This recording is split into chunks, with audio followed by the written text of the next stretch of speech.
Bendiciones con todos. Tema 222. Las verdades de la palabra de Dios. Hoy, la entrada triunfal en Jerusalén, parte 2. Y utilizamos Mateo capítulo 21, versículo del 1 al 11. Aunque vamos a leer nomás del 9 al 11. Dice así: Y la multitud, que era muy numerosa, tendía sus mantos en el camino, y otros cortaban ramas de los árboles y las tendían en el camino. Y la gente que iba delante y la que iba detrás aclamaba diciendo: Hosana al Hijo de David, bendito el que viene en el nombre del Señor, hosana en las alturas. Las multitudes que seguían a Jesús y su cántico. Cuando Jesús entró en Jerusalén, lo hizo en un pollino de asna, como lo solían hacer los reyes que entraban en completa paz a una ciudad. Así Jesús venía como el príncipe de paz y ahora estaba entrando en Jerusalén. A esta gente le seguía una gran multitud, dice el texto, y la multitud, que era muy numerosa, tendía sus mantos en el camino, y otros cortaban ramas de los árboles y las tendían en el camino. ¿Quiénes eran estas multitudes que seguían a Jesús?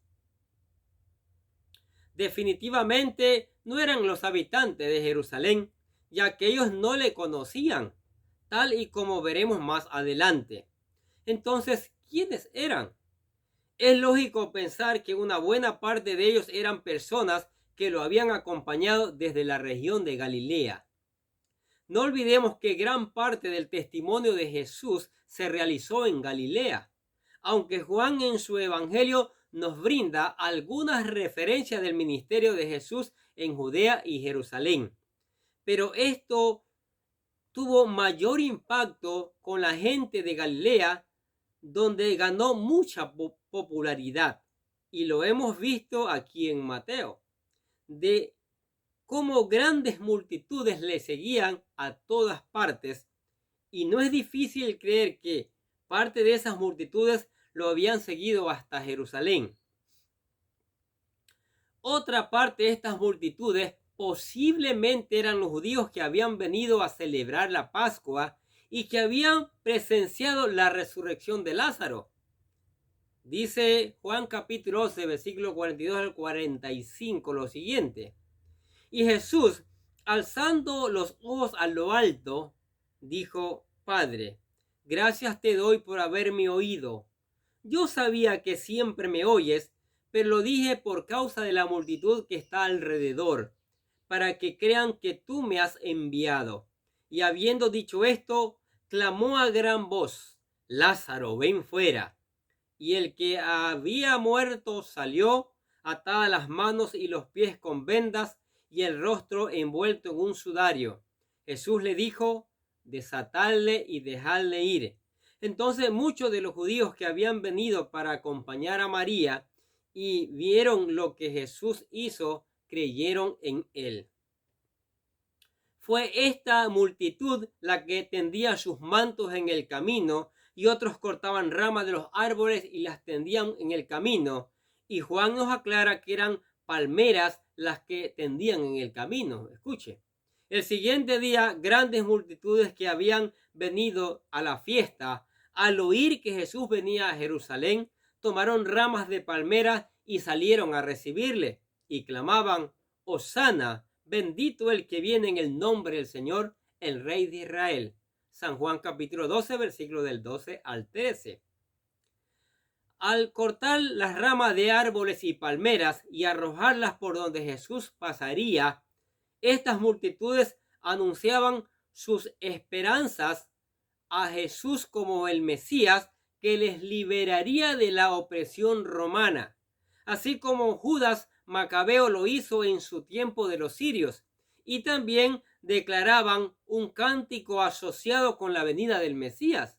¿Cuál era el cántico? Hosana al Hijo de David, bendito el que viene en el nombre del Señor, hosana en las alturas. Aquí se le llama Hijo de David, un título que se le daba al Mesías, y se le da honores con la palabra hosana. La palabra Osana es una transliteración entre el hebreo, arameo y griego, y literalmente significa "Oh, sálvame, rey", como una expresión de pedir auxilio, parecido a algunas expresiones que aparecen en el Antiguo Testamento. Por ejemplo, lo vemos cuando una mujer llegó ante el rey David pidiendo ayuda, aunque solo actuaba por influencia de Joab. Segunda de Samuel 14:4 dice: entró pues aquella mujer de Tecoa al rey, y postrándose en la tierra sobre su rostro, hizo reverencia y dijo: socorro, oh rey.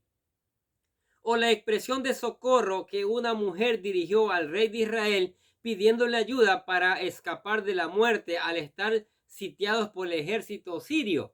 Escuche Segunda de Reyes capítulo 6 versículo 26, lo que dice: y pasando el rey de Israel por el muro, una mujer le gritó y dijo: salva, rey mío. Cuando la gente gritaba Hosana al hijo de David, bendito al que viene en el nombre del Señor, Hosana a las alturas, estaba diciendo: sálvanos, oh hijo de David, bendito el que viene en el nombre del Señor, sálvanos, oh Señor, en las alturas. En otras palabras, estaban declarando que Jesús era el Mesías que venía a liberarlos de la opresión romana, y obviamente solo estaban esperando que Jesús les diera la señal para unirse a esa rebelión. Pero esto no iba a ocurrir, porque Él venía en son de paz, a morir por nuestros pecados y a liderar la liberación de nuestra condena eterna por causa de nuestra maldad. Los habitantes de Jerusalén no conocieron que Jesús era el Mesías. Mire el capítulo 21 de Mateo, versículos 10 y 11, lo que dice: cuando entró en Jerusalén, toda la ciudad se conmovió, diciendo: ¿quién es este? Y la gente decía: este es Jesús, el profeta de Nazaret de Galilea.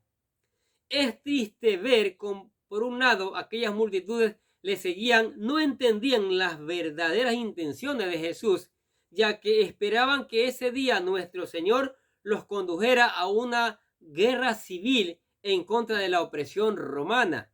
Y por otro lado, es triste también ver que cuando Jesús entró a Jerusalén montado en un pollino de asna, las personas que habitaban allí no comprendieron que ese Jesús que estaba entrando en la ciudad era el Mesías que por tantos años habían estado esperando.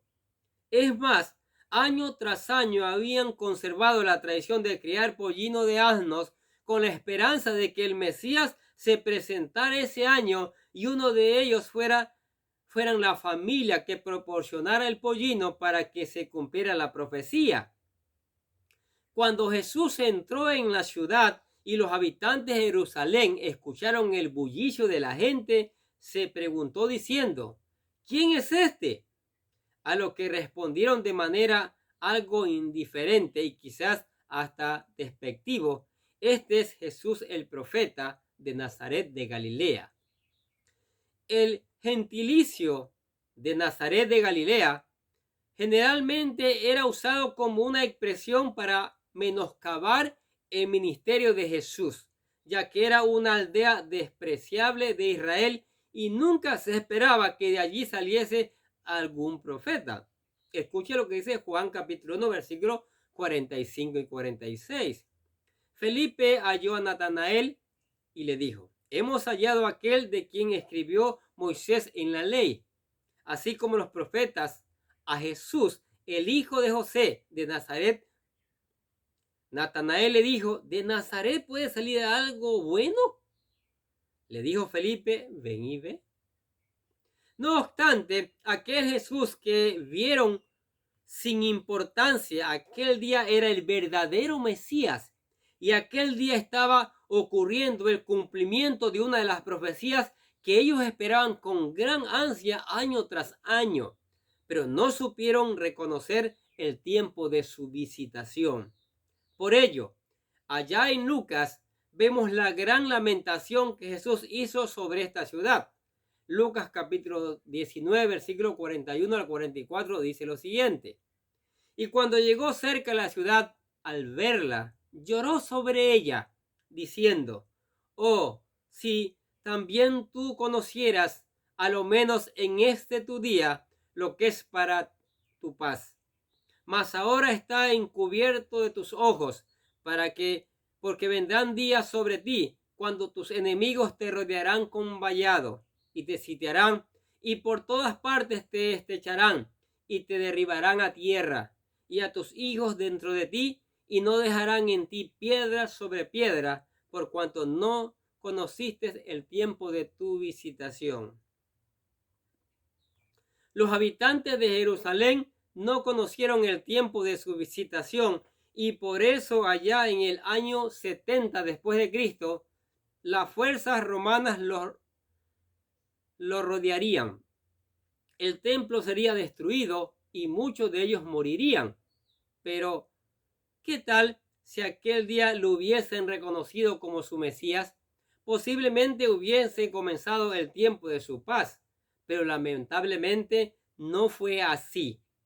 Hoy en día nosotros los cristianos tenemos mucho que aprender de esta historia, ya que así como los judíos esperaban año tras año el tiempo de su visitación, el día en que entrará triunfante su Mesías montado en un pollino de asna, así nosotros esperamos que nuestro Señor regrese por su iglesia, y así esperamos el rapto de la iglesia. Pero debemos ser cuidadosos en nuestra vida para que este mundo de maldad no nos engañe y dejemos de esperarlo, y Él venga y se lleve a su iglesia, y nosotros también nos vayamos con Él como parte de su iglesia. En aquel día entró triunfante nuestro Señor, montado en un pollino, cumpliendo una de las profecías del Antiguo Testamento, y así había iniciado la última semana de vida y ministerio de Jesús en esta tierra. Su muerte y su resurrección estaban prontos para ocurrir, y por tanto nuestra redención estaba por consumarse. ¡Qué maravilloso! La segunda parte, ¿no? La entrada triunfal del Señor Jesucristo. Maravillosa la palabra, y por eso, como decíamos en el video anterior, hay que buscarle a Él, porque Él es el que murió y resucitó por nosotros, derramando su sangre para redimirnos. Amén. Padre, te damos gracias por tu palabra, gracias por tus bendiciones, gracias por tu misericordia, gracias por acompañarnos todo este tiempo. Gracias por la familia, por los amigos, por los hermanos, por los que están escuchando tu palabra, Señor. Te alabamos y te bendecimos en el nombre de Jesús. Bendecimos también a las personas que escuchan la palabra, Señor, y les deseamos que tengan un día lleno de bendiciones.